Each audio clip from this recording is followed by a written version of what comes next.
Thank you for the round of applause. It's great to see all of you.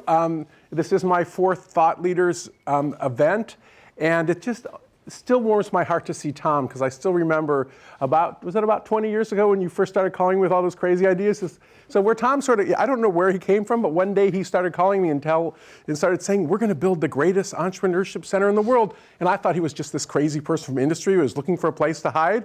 But I just actually think Tom, with a whole bunch of other people, Tina came aboard quickly, it's actually happened. And I just sort of stay out of the way because I don't like working as hard as they do, or with all those other people. Tom's always around other people. I like being alone. So as a transition, as compared to people who do things more socially, what my basic mode of operation is that I spend years locked in my garage trying to type my way out of solitary confinement. And every few years I emerge with a book. And so this is the latest book. So that's what happened. So what I'm going to do is I'm going to talk about this book, Scaling Up Excellence, which my colleague Huggy Rao, here he is, isn't he cute? That Huggy Rao and I just had published about 2 weeks ago, actually less than that, actually it was last week. And it's called Scaling Up Excellence. And this has been a pretty interesting adventure, because in addition to my usual staying in my garage and trying to type my way out of solitary confinement, one thing that Huggy and I realized, this was a 7-year project, was that scaling was a complicated enough topic compared to, say, assholes, which really are not that complicated a topic, to tell you the truth. It was a complicated enough topic that we actually had to talk to people who were knee-deep in the process of scaling. So those of you from the design school will recognize customer-focused design or human-centered design. What we tried to do, and it's you can judge, was to both do case studies, go to the academic literature, but to also keep presenting versions of our ideas to people who had been or were knee-deep in the process of trying to spread excellence and to get their feedback. So it's a different sort of book compared to any book I've ever written in terms of the process. So this is, when we say scaling, it's a word or a term that's used in many ways. This is the way we define it for this book. And really, going back 6 or 7 years ago, we decided this is the puzzle we would try to make some progress on. If anybody ever tells you they have solved all your problems for scaling, they're lying to you. You should send them out the door immediately. This is just the best we can do right now. You've got an organization. It's got a center or pocket of excellence. Essentially, how can you spread it further to places it perhaps deserves to go without screwing it up? And that's sort of what the book is about. Some of you, most of you are too young, or perhaps from other places, but some of you will have heard of Pete Seeger, the famous folk singer. He just died at the age of 94 a couple of weeks ago. When we're in the process of the book, I saw him interviewed on TV, and he was talking about situations where the only thing that's wrong with it is there isn't enough of it. And that's sort of another way to think about the problem that we were trying to wrestle with. So to give you some examples, many of us will know about Pulse, which was a company founded in the Stanford D School in about 2010. And they were recently sold, I think last year, to LinkedIn for $90 million. We talked to Ankit and Akshay occasionally in the course of them sort of growing their company. And the process of growing from 4, 7, 11 to 20 was actually quite painful and difficult. They sort of got through it, but when you show people in big corporations those numbers, they say, huh? But if you're in a startup, those numbers really are difficult to manage. Little different sort of examples. McDonald's is right now sort of somewhere in between opening 1,500 stores in China. That's a different sort of scaling example, but they are trying to spread their goodness from, if you will, from the many, many to a few more, I guess, in this case. One of the heroes of the book, and somebody who I guess I've consulted to, was involved in the D School for years, still teaches in the D School. One of our scaling heroes, Claudia Kachka, about 14 years ago, the first time A.G. Lafley was CEO of Procter & Gamble, she started a little innovation group. She had one product she was working on, and she just had a couple of folks. And over the course of 7 or 8 years, she sort of spread out. So she sort of essentially, we called Connect and Cascade, created a bunch of innovators and sort of stuck them in P&G businesses. Now they're in about 30 different P&G businesses. So that's, again, from the few to the many. And finally, a case with all the bad news. You hear about how bad our medical care is in the United States. It's good to have some good news. Between about 2004 and 2006, one of our favorite examples, there was something called the 100,000 Lives campaign, where a small nonprofit, 100 people in Boston, the campaign team was about 12 or 13 people. What they did was they spread life-saving practices, very simple things like getting physicians and nurses to wash their hands. They have incredibly filthy hands. It's just amazing how dirty doctors' hands are. It sounds obscene, but it's true. And things like if you have a relative on a respirator, if the bed isn't tilted up at least 45 degrees, the odds of pneumonia go way up. So they spread really simple practices, and it looks like, and my co-author Huggy Rao is one of the sharpest quantitative researchers around, it looks like this set of interventions, which were spread across hospitals in the US, saved about 123,000 lives, is sort of Huggy's best guess. So these are all different, but they're all similar in that what the challenge is to spread something good even further. So to us, that's what scaling is. All right, so our core message is when we see something good, at least that seems good to us, spread, the people who scale badly, and this is classic in startups, they get so focused on running up the numbers that they don't realize that in the process, what they really need to do is to slow down and spread behaviors and beliefs. We call this a mindset that sort of are in everybody's brain that propel scaling. And we would argue that a hallmark of effective scaling is essentially, as Huggy puts it, people know when to hit the brakes so they can accelerate faster later. And Huggy's got this new line that the great thing about brakes is it means you can drive even faster. And it's kind of the same with scaling. I was just with Huggy at Google yesterday doing a talk, and Google's a really great place. You can go back to even 2002. I remember interviewing Larry Page, and he talked about how pissed everybody was at him, the venture capitalists, his fellow employees, and also Stanford students, because he wasn't hiring them fast enough. But it turns out that focusing on hiring the right people was very important to Google's growth. Another example, Facebook with, we've had intermittent contact with folks at Facebook since the earliest days of the D School, when a woman named Katie Giermander, who was then head of products, used to come and hire our students from the D School. In fact, the other day I sent an email because she saw that our book came out, and she gave me a list of 4 or 5 people she sort of just hired right out of our class. I sort of forgot about that.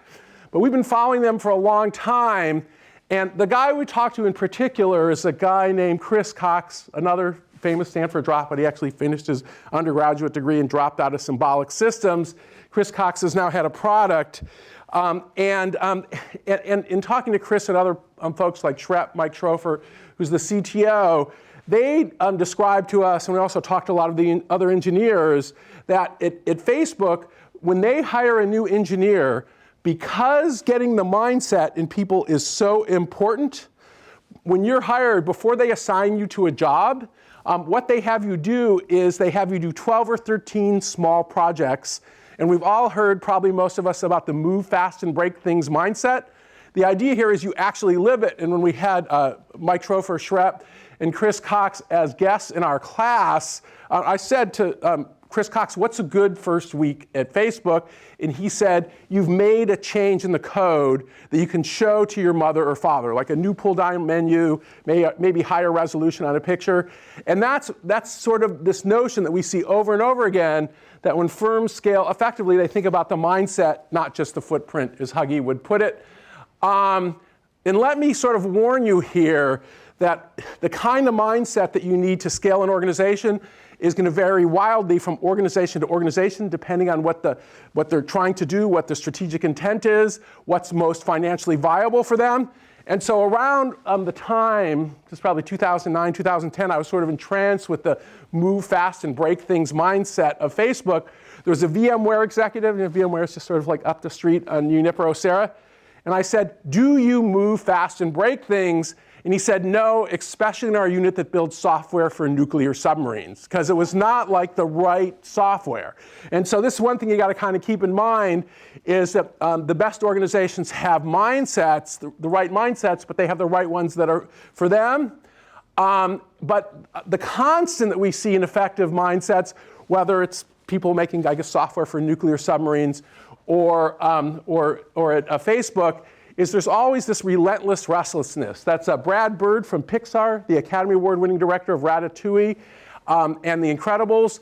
And when Huggy and I interviewed him in 2008, he described how that was his attitude and how many times he got fired because when he got around people like at Disney in the very old days, The Simpsons, he got fired because they didn't have the relentless restlessness to make things better all the time. So I think that's a hallmark of the ones that are effective. All right. So that's sort of the, if you will, the warm-up or the beginning. And what I'm going to do, just to give you, since I've been teaching so long, I'm going to go till about 20 after, maybe a little shorter, and then we'll sort of get to questions. But this is sort of our view about what it takes to scale well. The first one is that one thing that really struck us is in organizations where the workforce sort of propels the spreading of goodness, there's this real feeling of accountability. And by accountability, it's the feeling that I own the place and the place owns me, that everybody puts pressure on everybody else, if you will, to do the right thing. And to switch to the medical organizations, we actually, both Huggy and I got fairly obsessed with healthcare. It's really interesting to look at the difference between most hospitals where when they've got, I'm not supposed to go that far, when they've got a, somebody who is near death, usually with a head injury, and they want to harvest the organs and has given permission and everything, most hospitals sort of get that right about 50% of the time. About 15% of US hospitals get it right about 75% of the time. And in those hospitals, they have a set of norms where everybody's involved in making sure that everybody does the right things, the nurses, the doctors, the clergy, the receptionists. They pull in family members who have been in the same situation before. And there's this notion where they all teach and they all learn. And to us, that's a hallmark of organizations that spread excellence, is this feeling of accountability in organizations where there's not silence, where people feel compelled to tell other people when they're screwing up or to teach them or to help them. IDEO is a good example of that too. The second thing, and something that Huggy and I have written a lot about, is sometimes we call scaling the problem of more, because when you're scaling, like you got something good, you're spreading it to more places, to more people, you're trying to grow Pulse, you're trying to open more McDonald's or more In-N-Out burgers. But the other thing that we emphasize is scaling is actually a problem of less as well, because there are a whole bunch of things that, well, maybe used to work and don't work anymore and you got rid of them. And there also might be things you've always done that actually slow you down, you don't realize it. So to give you a few illustrations, I did not think I would live long enough to see the President of the United States fire the CEO of General Motors, but I did live that long. And when Obama fired the CEO of General Motors, he brought in a guy named Ed Whitacre, who was CEO of AT&T. The video's on, but it doesn't matter. As a taxpayer, I've given enough money to General Motors, I can say this. So there were a group of us in our department who worked with the General Motors R&D organization for about 7 or 8 years. And anytime we came up with an idea about how they actually tried to make things better, they had what we called the no, we can't mindset. And the reason was almost always because that's a good idea, but it's too difficult to do because. And one of the reasons was they always had to write reports. And I was pleased to see that Ed Whitacre, you can see, sort of made this little change going from 94 to 4 required reports. We actually are going to have some General Motors senior executives here next week who Huggy and I are going to meet with. And I'm going to be really curious to see what happens, because my goal is to give them as much grief as possible and see if they're making any progress. Anyway, an organization I have a long-standing both love and hate for. An organization I have only long-standing love for is IDEO. And IDEO I've known for a long time. In the mid-90s, one of my former doctoral students, Andy Hargadon, and I did a 15-month, 16-month ethnography there. We really hung out a long time. And in those days, they had about 60 people. And the guy in the middle with the mustache, that's David Kelly. That's what he used to look like. He's always been bald. Unlike me in some of my earlier talks, I'm actually not bald in this seminar. But in those days, there'd be about 60 people in Palo Alto at the Monday morning meeting. And David was absolutely masterful. He'd start out with a joke or a story. The thing that he usually started out in those days, he wasn't married. He'd usually talk about the bad date he had over the weekend, so that sort of warmed everybody up. And then he'd go around the room and he'd get just about everybody to talk, or he'd say something about you. So we were the ethnographers, and he would say, they're watching you. They're writing down everything you say. We've got spies, in which actually we were writing down everything they said to the extent we could. And one of the things that we wrote down was this notion that almost everybody would talk and participate, because we'd record comments and count and stuff. Then IDEO grew to about 150 people. And I remember going to this Monday morning meeting sort of towards the end. It was absolute hell. It just did not work. They reached a scale where what got them there won't get them the next level. Then there's stuff that everybody else does that's incredibly stupid, and you do it too just because everybody else does it. And our number one example, and one we've gotten quite obsessed with, are yearly performance evaluations. Has anybody here ever given a yearly performance evaluation? Anybody ever had one? Yeah, we have them at Stanford. I have no idea how it works. I have no idea the relationship between what I do and how much I get paid. What happens is I go to the secretary, I'm going to get in trouble for this, and you get the envelope, and the envelope has your pay in it. That's our whole performance evaluation process. I fill out this incredibly long form. I'm always late. I forget what happens. And I never can remember what I was paid the year before, so I have no idea how I did. So anyway, so you literally get a number. So we have a terrible performance evaluation system, which I think is good because my interpretation is I can do whatever I want since I don't understand the performance evaluation system. So for me, it's good, but if you don't have tenure, it's probably not good. Anyway, so to look at an organization, do not show this to my department chair, please. So if you look at an organization that we've been following and is in the book, Adobe actually got rid of yearly performance evaluation. This incredibly brave woman, Donna Morris, actually had the guts to do it. And she had a really logical reason, which was every year at Adobe when they did their yearly sort of stack ranking performance evaluation, sort of General Electric style, first of all, good employee satisfaction numbers, they'd go down. They had good evidence that the best people would leave. And it took 80,000 person hours to do. And 80,000 person hours, you could have a pretty big startup going, for example. And so they got rid of them. And I won't go into the details just in the name of time, but they came up with this sort of check-in system where what you do is your boss is responsible for actually constantly giving you feedback throughout the year. And my favorite, and then you evaluate your boss on how good the feedback is. So it's sort of turned upside down. And my favorite part is what Donna said is, we took all the forms and all the technology away from these engineers that we have at Adobe, and we're trying to force them to learn how to actually talk to their people. And I thought that was a pretty good solution. Okay, and we'll see what happens. The early numbers look like it's working, but at least they had the guts to try it. Okay, so those are the two big lessons, and we're pretty cool on time.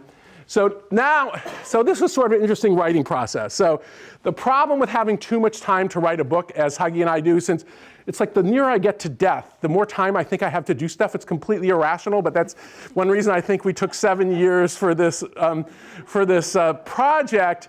And there was one point, and somewhere in my office, it may still be there, Huggy and I actually had, sort of D-School style post-it notes of every decision we could think of that were major decisions you would make in the process of scaling an organization, about 50 of them.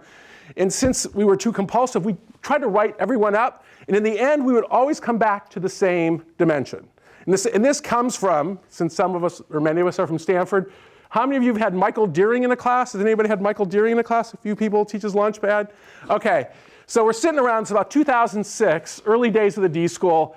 And Michael says, so when the D-School, as we start expanding, are we going to be Catholics or Buddhists? I would note that Michael has a very Catholic background. In fact, he likes to point out he was altar boy of the month many times. So he's a very strong Catholic. So he said, are we going to be sort of like what happens the Mass in the Vatican, is it going to be replicated everywhere? So is it going to be like what happens at the D-School in Palo Alto? It's just replicated in every class and everywhere throughout the world? Or are we going to be Buddhists, where we have sort of like a vague mindset and we do sort of local standardization or customization or whatever sort of strikes you that's within this sort of vague mindset? Well, this turned out to be quite a brilliant comment, because once you start going into the scaling literature, the question of whether we're trying to do the same thing everywhere else in the exact same way, or whether we allow local customization, is a constant and never-ending decision that never goes away at the strategic sort of Kathy Eisenhart level, or even at the most sort of focused individual level. And just to give you some examples, you look at In-N-Out Burger, incredibly Catholic organization. They're all nearly perfect replicants of one another. Intel, much of especially they're changing this a little bit now, their years of success was based on the copy exactly method in manufacturing firms. But there's this risk where if you start thinking that something is so great it'll work everywhere, you suffer from what actually education researchers call the replication trap. And a good example of this is, so Home Depot, it's about 2008, they decide that they're going to move to China. And what they do is they take the Home Depot store, sort of like we have in East Palo Alto. They open 12 of them in China, and they try to sell the Chinese people on the do-it-yourself approach. It's a do-it-for-me sort of culture, and as Chao Wang, one of my former students now, Harvard MBA, said to me, he's from China, he said, if you have enough money to shop at the Home Depot in China, you have enough money to pay somebody to do it for you. And that's also how they think about it. So this didn't work. The last store closed in 2012. In contrast, IKEA is just kicking ass in China. And one of the reasons they're doing so well is they've done a bunch of local customization. Probably 80% of the stuff they sell is the same stuff they sell in East Palo Alto. But they've done stuff like they have really great delivery services because many Chinese people don't have cars, and the ones that do don't have as big a cars as Americans do.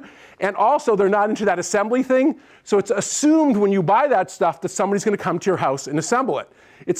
So there was some sort of local adaptation. So they kind of did a tilt toward Buddhism, we would say. In the situation where Buddhism is probably especially valuable are situations where you kind of know the mindset you need, but you don't know the best solution, and you know there's going to be a lot of need for localization. A good example, and yes, another one of my medical examples, is in the medical literature, it's very well known that when you're a nurse, and it's usually a nurse who gives you drugs, when your nurse gets interrupted or distracted, they screw up the medicine they're going to give us.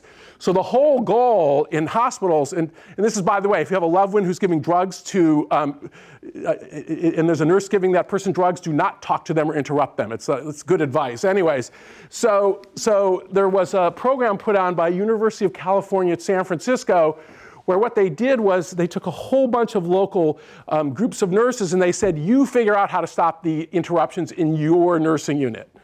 So here's one. This is actually University of California at San Francisco.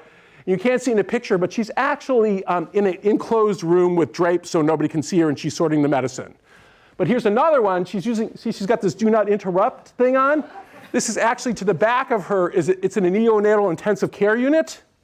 So, I mean, she wants to be able to see the babies. And you can see sort of the different solutions. And here, it's always important to remember. So that's a Buddhist approach that worked. In general, the question of where to be on the Buddhism, Catholicism sort of dimension here is a constantly changing and strategic and tactical choice. I emphasize that. But one of the times when it's most dangerous to have too much Buddhism is when people have this delusion that they're so unique, they're so special that the rules don't apply to them. And many of you Stanford students know this. When you deal with tenured faculty like me, we think we're so special that the rules shouldn't apply to us. Doctors are just as bad. And a great example of when this can be done was that Atul Gawande, this is an article in the New Yorker, looked at a group at the hospital he was at in Boston that did knee replacements. And there was this guy, John Wright, who was at war with his colleagues for 7 or 8 years to get them to do more standardization. And they fought him at every turn, and most of them still don't like him. But look at the numbers. Cut cost by 50%. Patients leave about a day earlier. So sometimes ramming a little bit of standardization down people's throat is maybe the best solution for all. But the Buddhism and Catholicism thing, it's probably the most important decision points that we talked about in the book. Okay, I'm going to go about 25 more minutes. Here's some of the scaling principles, some of the big ones. Let me start with the first one. So this comes from Huggy Rao's research on social movements. So it turns out that even though we're at a place like Stanford, where we're all smart people who can make logical arguments, it turns out to change human behavior, especially collective human behavior, that just making a rational argument won't work. And the basic recipe is, as Huggy would put it, first you get the emotions cranked up, you get the hot cause cranked up, and then you link it to a tangible set of solutions. So to give you a good example, I already mentioned the IHI, the 100,000 Lives campaign. When they kicked off that movement, they brought together at a large conference about 4,000 different folks from hospitals, from the insurance industry, from the American Medical Association. And they had, in 2 of the speeches they have, one was from Sorrel King, whose daughter Josie died from a series of preventable medical errors at Johns Hopkins Hospital. And Sorrel said, please don't let what happened to my daughter happen at your hospital. So hot cause, cool solution. And my favorite part, So, and Huggy did this case. One of the other speakers was Sister Mary Jean Ryan, who ran a large Catholic hospital system in Florida. And she basically said it's a moral imperative, or as I would translate it, if you don't join the 100,000 Lives campaign, you're going to go to hell. So that's a real hot cause. But then there was the cool solutions. Are you going to adopt, some of these 6 practices? Just real quickly, I don't want to spend a lot of time in this, but Huggy and I, this is about 2 or 3 years ago, we taught a class to try to get Stanford undergraduates to wear helmets. Let's do a quick, how many Stanford undergraduates we got here? Raise your hand. Keep your hand off if you wear a helmet. It didn't work very well, but anyways. So we're still trying, though. If you get in a serious accident, and you have 85% more risk of injury if you wear a helmet. So anyways, so what happened was we sent out this group, our groups of students, and we had them sort of basically deal with groups of undergraduates and try to get them to wear helmets. In one of the groups, they did what they called the watermelon offensive. This was with the men's soccer team. And they tried to convince them to wear helmets. And they made a rational argument. This did not work at all. So what they did was they started smashing broken watermelons everywhere. And they put little things on their handlebars. I have one in my office that were basically a picture of somebody next to a smashed watermelon with a crashed bike sort of lying there without a helmet on. And they kind of got them laughing and going. And it's also, sort of a light but gruesome metaphor. And then they got them to start wearing the helmets. So this was, at least for about 7 weeks, this was effective. And as we can tell from the survey here, we're having no lasting impact at all. And we can talk about when scaling sticks. The other thing is, when it comes to creating a hot cause, people are good at creating a hot cause, are the masters of naming the problem, or better or worse yet, naming the enemy. And Jobs, this is like a long quote from Steve Jobs I don't think I'm going to read, but the basic sort of upshot of this is he comes back to Apple after being gone, and one of the first things he hears at all hands meeting is that Michael Dell once says you should shut down the company and give the money back to the shareholders. Jobs says, fuck Michael Dell. Typical Jobsian sort of thing. This is from John Lilly, who's spoken in this. And then everybody gets kind of worked up because they're getting emotion, especially that sort of Apple pride. You got sort of, either do a great job or get out. But there's also a cool solution.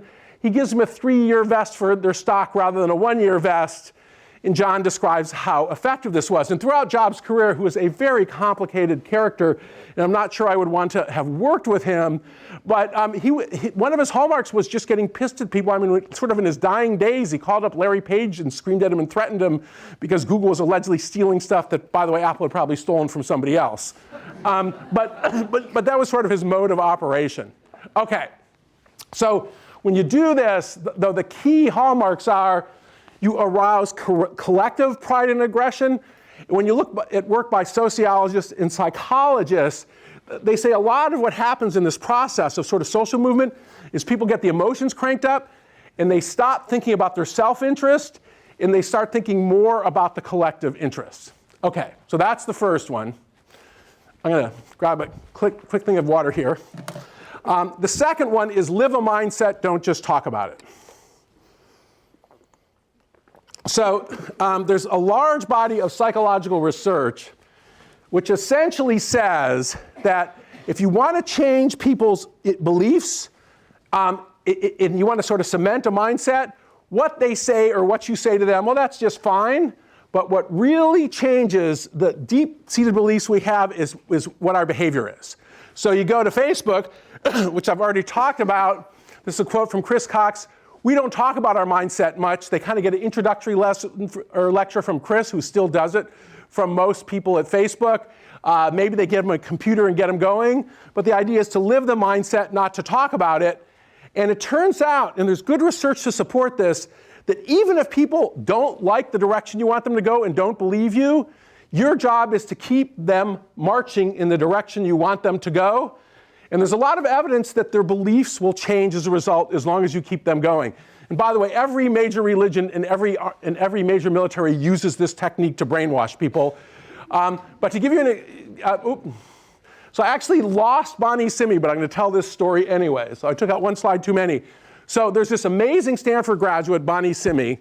So Bonnie's a 3-time Olympian in the luge. And for you undergraduates, you will love this. I sort of love this too. There was one point, Bonnie's in her 50s now. She got a letter from the provost putting her on academic probation. And the same day, she got a letter also from the provost congratulating her for making the US Olympic team. So she had an interesting sort of career. Well, Bonnie, in addition to doing all these Olympic efforts, she became a pilot and eventually became a pilot at JetBlue. And Bonnie has since done all sorts of stuff at the D School. Along the way, she got an MBA and a degree from management science and engineering just in the last 5 or 6 years because she loves school so much. And one of the reasons she got a degree from MS&E is she wanted to learn about operations, because some of us will remember in 2007 there was a terrible incident where there were thousands of people stuck on planes at Kennedy. And Bonnie believed that that was a completely preventable problem caused by the fact that that JetBlue had outgrown its culture, its process, and its IT system as it had gotten too big. It needed to go to a more systemic approach. And after several top-down attempts to stop it, to fix it, they were so desperate they let Bonnie sort of try her trick, which was initially to bring 40 and then in groups of as much as 80 people together. And what they would do is, a la the D School, since she was very influenced by the D School, is, so imagine a storm hits Kennedy. I flew into Kennedy last week and all the planes, there's like 4,000 flights canceled. A storm hits Kennedy. What's the process of closing it and then reopening it and doing it as effectively as possible? And they'd map it with Post-it notes. And wherever there was a pink Post-it note, that meant there was a problem they had to fix. Very interdisciplinary teams. And so she did this. She describes, and she talked about this in my class, MS&E 280 at one point. And she has all these folks doing this for her, and it's like the first day, she's got almost no budget. And she says to them, there's about 40 of them, how many of you think this is going to be effective? Not a single one of them raised their hands. But they liked Bonnie, so they kept sort of moving forward. And if you fast forward a few years, this process actually seems to have largely fixed their operations during difficult weather. And the message here is no matter what people are saying, keep them moving forward. Okay, we're pretty cool on time. The next one. So when you think about the problem of more, a lot of what you're doing is you're doing things that add cognitive load to people. You're adding more procedures, you're adding more process, you're adding more people. We'll talk about that more. And so there's a lot of rhetoric, and it's probably correct, that if you're doing that, you should follow A.G. Lafley's model and keep things Sesame Street simple. And there's a great set of studies by a guy named Bob Sutton, who now actually teaches at the Stanford Business School. He did it earlier in his career, I think it was at Duke. And he did a pretty simple experiment where basically he had two groups of people. In one group, typical undergraduates, you randomly assign them to conditions, memorized a 2-digit number, I'm sorry. And so just like 16, that's why I said that, like 16. And the other ones did a 7-digit number, like 324, 2257. And then what they did was they walked to like the end of a hall, so about where the guy in the back is standing, and they reported the number, but in between was cake and fruit. So the question is, what's the effect of the cognitive load? Because trying to remember that 7-digit number is much more difficult than remembering the 2-digit number. And the ones who did the 7-digit number ate 50% more cake. So what happens is when you give people cognitive load, that they sort of lose the will and concentration on what's important. So you got to be careful with cognitive load. And one of my favorite examples, another Stanford graduate, this is an attempt at Intuit, and no, you can't read this. You're not supposed to be able to read this. To bring essentially design thinking to Intuit. They call it the D for D, or Design for Delight movement. And again, at one of these early sort of kickoff things, what they did was this was presented by Karin Hansen, who has a PhD in psychology from Stanford, and Scott Cook, who's the largest shareholder and co-founder of Intuit. And even the title was convoluted. Evoking positive emotion by going beyond customer expectations and ease and benefit delivery throughout the customer journey. So when we talked to Karin, and Karin let us talk about this in the book, she'll let me say this here. She says it to our classes. She comes in and gives lectures. She said people had two reactions to this. One, they couldn't understand what the hell we were talking about. And number two, they had this reaction that this too shall pass. And so we sort of had a problem, and pretty quickly they went to this. And this is what they still use. This is their model. This is the only picture in the book. It's delight, really simple. And this is a case, I think, of sort of learning that making things as simple as possible, but no simpler is the way that you do scaling. And here I hasten to add, and there's certain management theorists, and I have sort of a running polite squabble with Gary Hamel over this, who's a well-known management guru. He's always talking about tearing down the bureaucracy and tearing down the hierarchy. The fact is that as your organization or project grows and gets more complex, You do need more roles. You do need a little bit more hierarchy. You do need a little bit of process. It's unavoidable. And one guy who learned this is Mr. Larry Page. And it turned out this is about 2003 or so, when Google got up to about 400 people, he started longing for the good old days when they didn't have those annoying managers around. So he got rid of all the annoying managers because he's Larry Page, so he could get rid of them. And he had a situation where there was one executive who had more than 100 engineers reporting to him. This did not last very long. She's laughing. Well, he learned the hard way. And now, by the way, I was just at Google yesterday doing something with a guy named Parsad Sethi, who runs sort of people analytics. And now they're totally into essentially first-line supervisors. They're totally obsessed with them and think it's one of their keys to their success. So they have learned. So the lesson here is that as systems and projects get bigger, you've got to add more complexity. But you've got to find some way to deal with it that sort of acknowledges and incorporates human limits. So Ben Horowitz of Andreessen Horowitz has got a great line that what you do is you put in just enough structure or process so you're giving ground grudgingly. So in his perspective is you wait for things to crack a little bit but not break.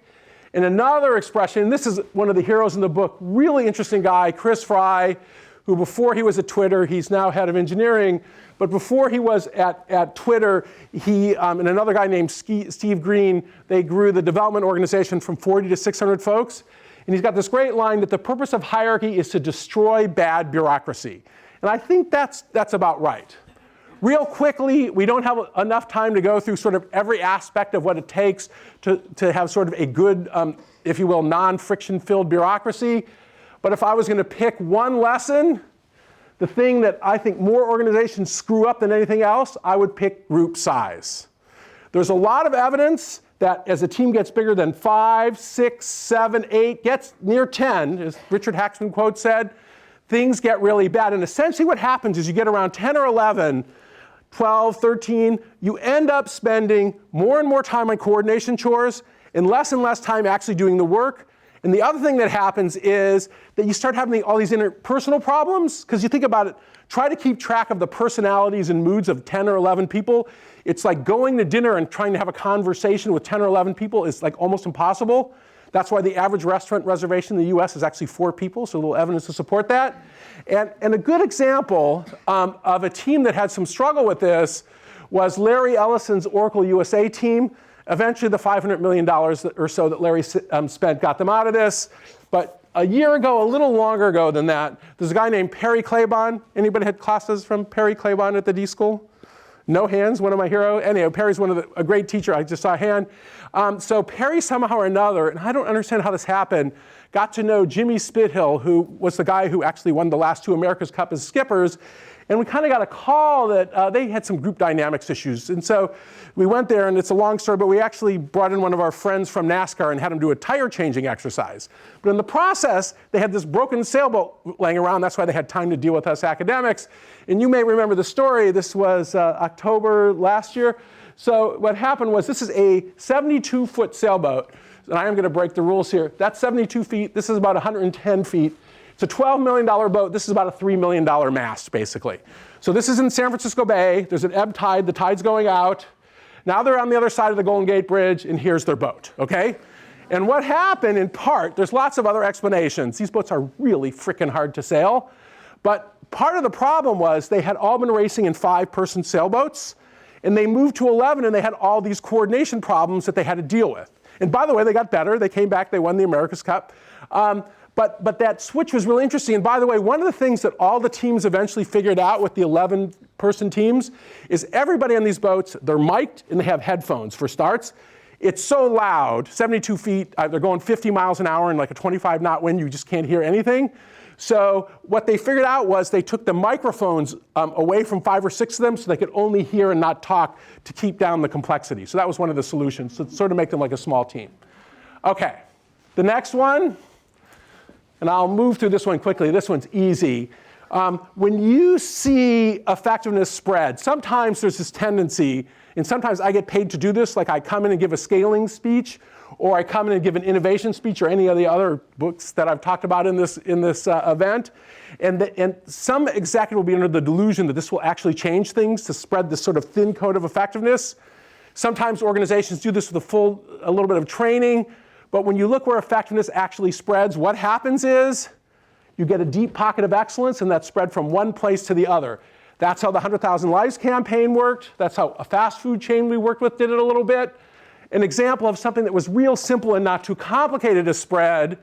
One of the cases we found out about was in Iraq.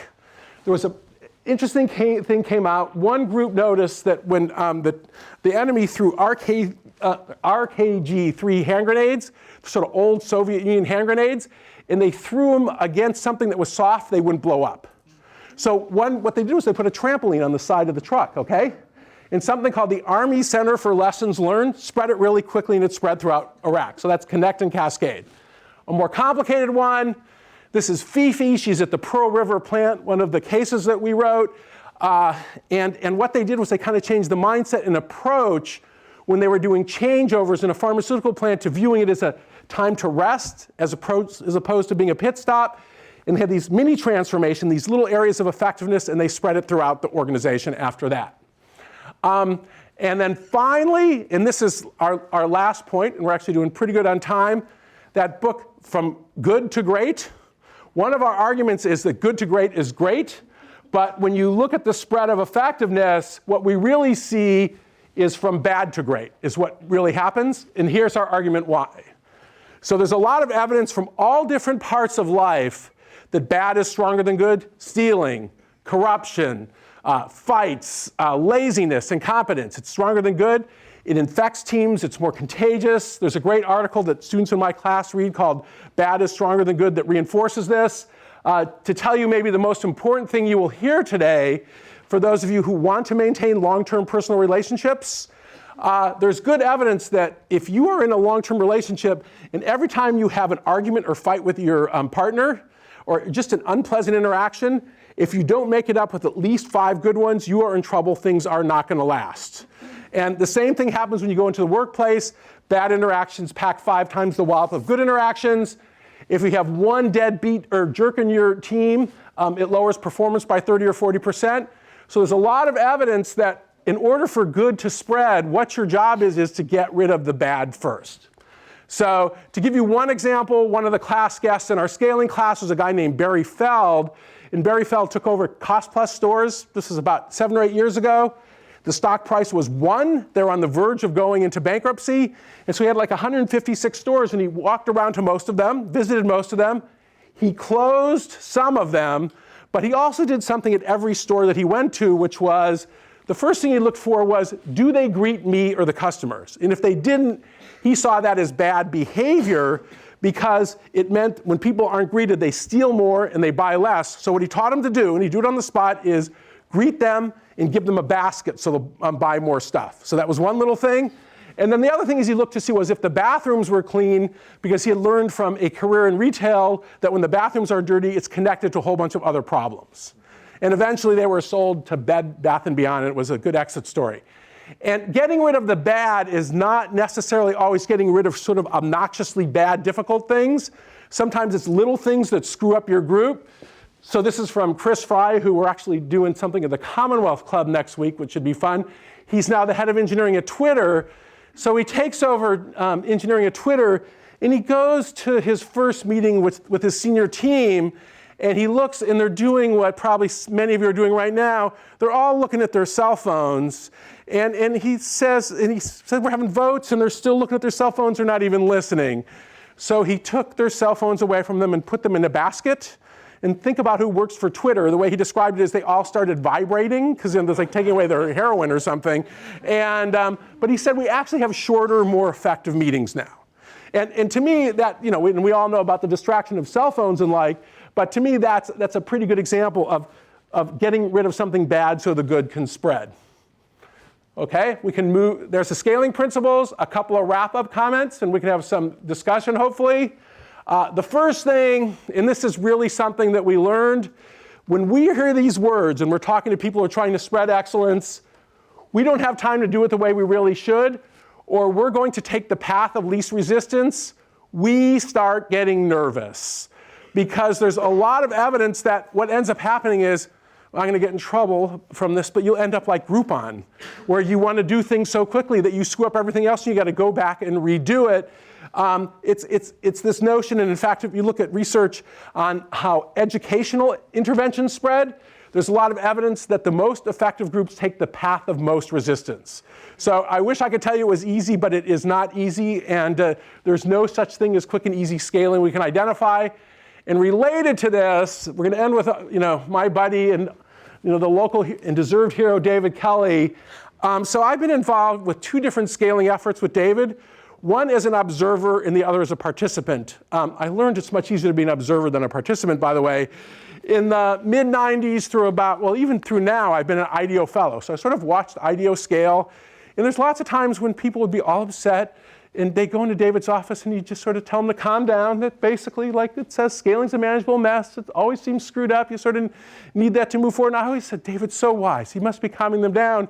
And then we started the D School, and I was actually helping to scale. And I was one of those people in David's office, hysterical, or just sort of like standing there because everything was all screwed up. What's going to happen next? We have no procedures. People are fighting. I mean, with all due respect to the D School, if you want good group dynamics in the senior team, this is not a place to go. And it still isn't true. But David, one thing that he does is he sort of casts a spell over you, as the quote sort of says, that you clean up the best you can, but you got to keep moving forward. And this is kind of weird, and I'll end here. It always reminds me of research on mood and even research on things like a visit to Disneyland, which is sort of interesting. And it turns out, and I think this is an important thing for both leaders and for our own mental health, that if you look at the average mood of the average person, right now always sucks the most. Lots of evidence. So how are you feeling right now versus tell us about the past, because most of us have pretty good mental health and we misremember how good things were in the past, and we're pretty optimistic about the future. So a lot of what a leader's job is to change attention, to move away from how much the present sucks, to thinking about the great past and especially how great things are going to be in the future. And I would argue, to go back to David, and then we should open this up for comments, since I've seen him scale one organization, IDEO, and been part of the other, one of David's tricks is that he moves your attention to the next big thing. And in fact, some people who've worked with David for years describe it as next big thing management. So even though things at the D School are not perfect now, and could point to ways in which it's screwed up, well, we're going to the next big thing, so we're thinking about the future. So who cares about how screwed up things are? We're just going to keep scaling, if you will. So I think that's enough. So maybe times for some comments and questions. And don't believe everything I tell you is always my key motto. So please argue with me. So I don't know how comments are. Oh, we have applause? OK, so thank you. Thank you. All right. Comments, questions, disagreements. I love when people disagree with me. I can do cold calls. I have students from my classes here. Yeah. Do you see a possibility for a consistent organizational theory to emerge, or you think it will be forever limited to contradictory ad hoc case studies? Wow. So you just said everything sucks in organizational theory and there'll never be any consistent theory. I have been an organizational theorist for 30 years. Oh, so the question is are we left with contradictory ad hoc case studies, or will there be a consistent organizational theory? I'm really sorry, but I actually think that there's pretty consistent organizational theory. And I've been an academic for 30 years. Some of the basic stuff that I'm talking about is actually pretty predictable, which is organizations grow. They need more differentiated roles. They need a little bit of hierarchy, but not too much, so there's not too much friction. They need to have groups that aren't too big. And if you sort of like go through the evidence, yes, there are many areas where it's difficult to figure out what to do exactly in this situation. But I don't think it's as hopeless as it all seems. That said, can we come up with an organizational theory that's going to assure that you succeed 100% of the time?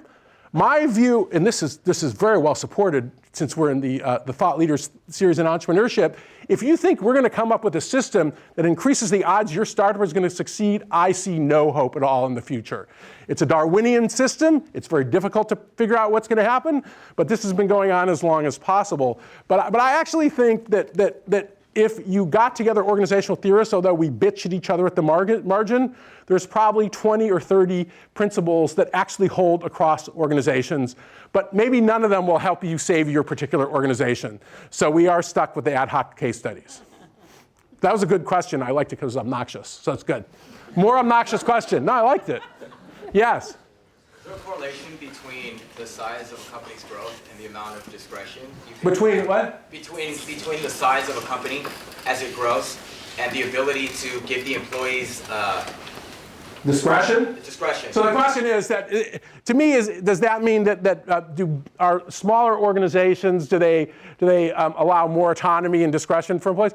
I actually, what I think is in a really small group, that's probably true. Once you get to 30 people or 25 people, it's probably all the same. Because in a really small group, you can be participative, but if you sort of look, and then you get to a certain size, you need some structure.